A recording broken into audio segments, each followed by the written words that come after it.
Hello there and welcome back to the Red Special Guitar podcast. In today's video, something slightly different. I'm going to be taking a look to see if I can take this Honeyburst BMG I picked up on Facebook Marketplace pretty cheaply and seeing if I can make it look a little bit more like this, the Guyton Guitars Timewarp Red Special. Now if that sounds like something that you would like to watch, then make sure to stick around and see how this ends up looking a little bit more like this.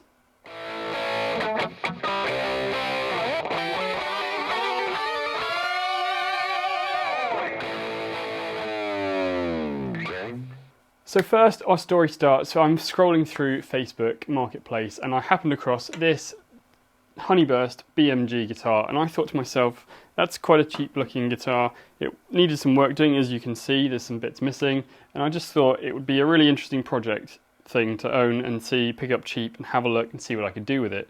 Now there are a couple of things that would be interesting to note with it, one being that it is the Honeyburst version and it has gold hardware and it has that white pickguard, and I just looked at it and thought, wouldn't it be great to do something to make it look a little bit more like the Guyton Guitars Red Special.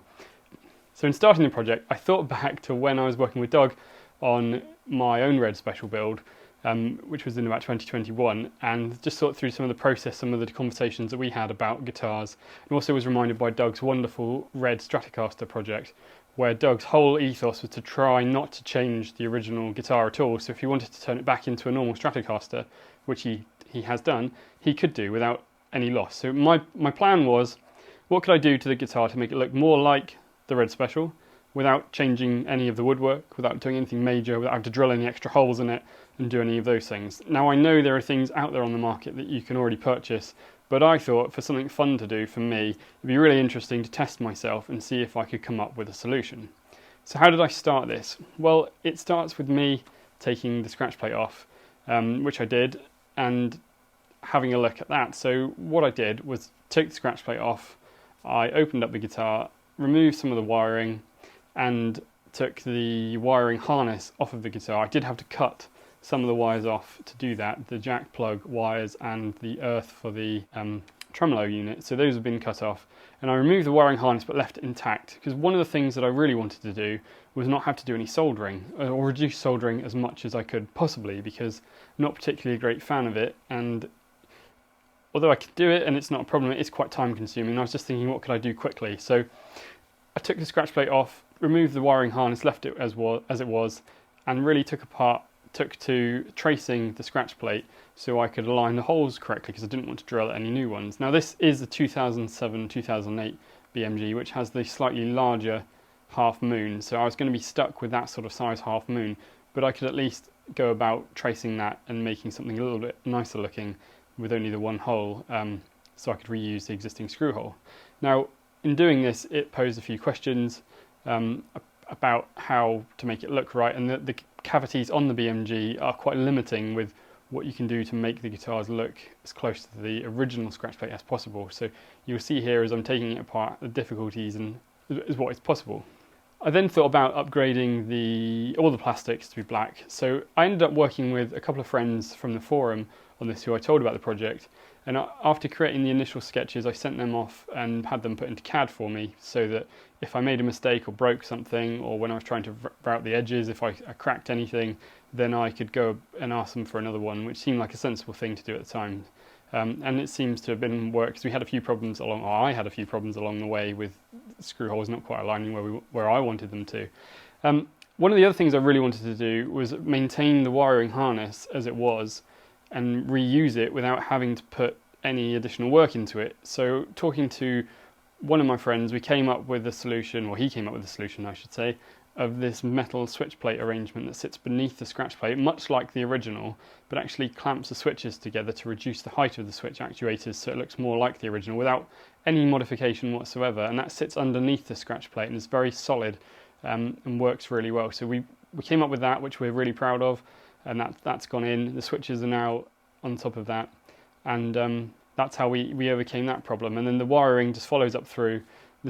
The pickups reconnect to the scratch plate, and I was really trying to think about how we could reduce the holes so it looks like the Red Special with the number of holes. Obviously we can't change them because I wanted to make sure that this was reversible and easily done, so we didn't use some of the holes, so that we could do that and achieve that in a really nice way.